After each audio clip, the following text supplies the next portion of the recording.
Don't you like nature, Charlie? Kind of nice it is. These are the moments that are nice when there's not a lot of people out here. We could just enjoy it and live in the moment. No expectations, no hopes. Just breathe, detach from online, get off our phones, to do things that were like before. When like Charlie, when I grew up, I was a kid. My best friend, we used to play board games. We used to we played Nintendo, and that was fun. But the board games were the most fun. Like it didn't require much. It wasn't electronics, and it was just different times. And we used to go fishing. And my best friend's dad, he took us fishing, and he was like a father to me, and I knew him for so long, and that's why I struggled, when I had to do caregiving for him, and I had to see them wither away. And I always tried to empower him and to tell him that you're doing a good job. But I knew the truth, Charlie. I knew that he wasn't going to get better, and I knew that he was going to deteriorate, and it was tough. And I tried to use my medical skills from when the military to help me to be around him, because when you see somebody that's dying, and when I was younger, it was hard for me. But when I was 18, 19, 20, 21, and I was taking care of patients, and I knew they were going to die, and it was hard. I mean, I internalized it. I needed to learn about life and to be able to handle those moments, and to get stronger. And it's always important to get stronger, so you don't allow your emotions to control you. And it was just hard, to see my best friend's dad, but I was able to take it. That there was times that when I was driving, doing the ride sharing, and it was hard for me. It was hard for me to, when I talk about it, I would just start to cry, or I would pause, and I knew that I would get choked up. And it was just hard to see that someone that was like a father to me, and that I had known for so long, and I had to be the one to see him all the way into his last day. And I remember giving him a fist bump.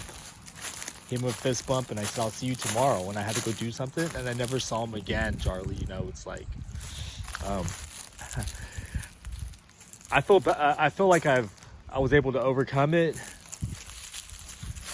I don't really talk to many people about it. I don't talk to my best friend about it, because I know that it's still fresh in his mind. I mean, we could talk about it, but I just don't mention certain things. I don't talk to so many people about it, but I think about him. And I remember I promised him, when I had my last talk with him, I remember that I promised him that when I go to Hollywood, that I was going to accomplish my dream, and I was going to think about him and how he made a difference in my life.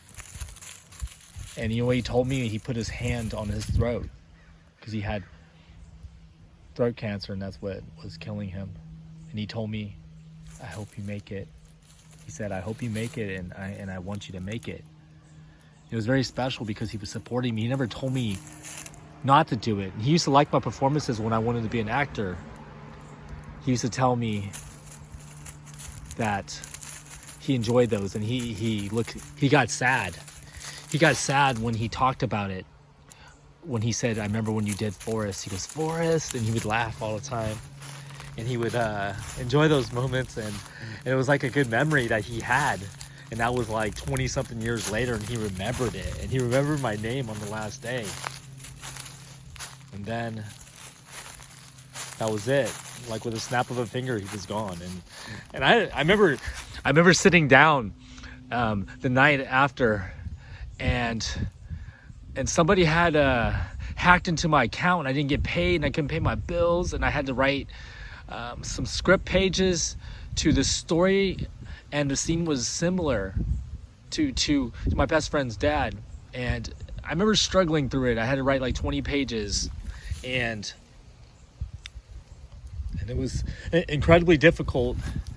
And I had so many things going on, and then I looked on the sofa and I just realized that he wasn't there no more. That I every time I visited, I saw him on that sofa.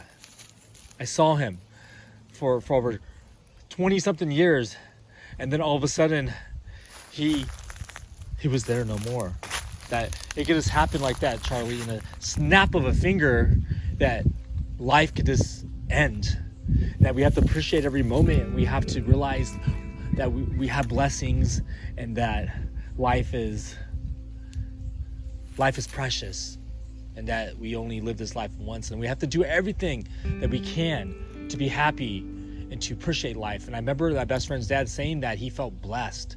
He was blessed to have known me, and that he appreciated me, and that I was his third son. And I think every time I think about that, it makes me want to try harder to live my dream, to know that I could achieve it, and I just need to focus and don't get distracted, and concentrate on what I'm capable of doing and apply myself.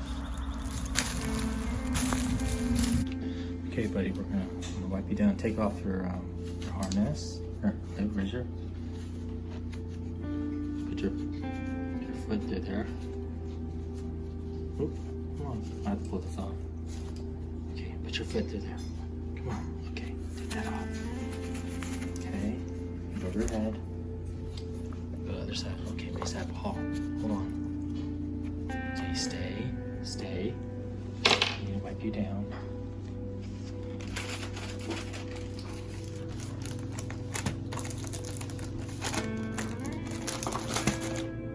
Okay, I'm gonna wipe you down real good.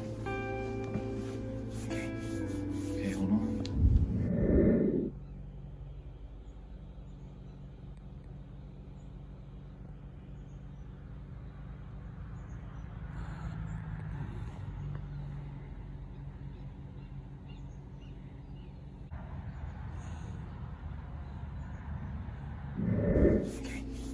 Okay, hold on. Wipe you down. Make sure you're clean. Pause. Let's do the other side. Come on. This other side. Come on. Wipe you down. Your other ball. Foot. Okay. Here on the back side. Come on. Okay. Wipe you down.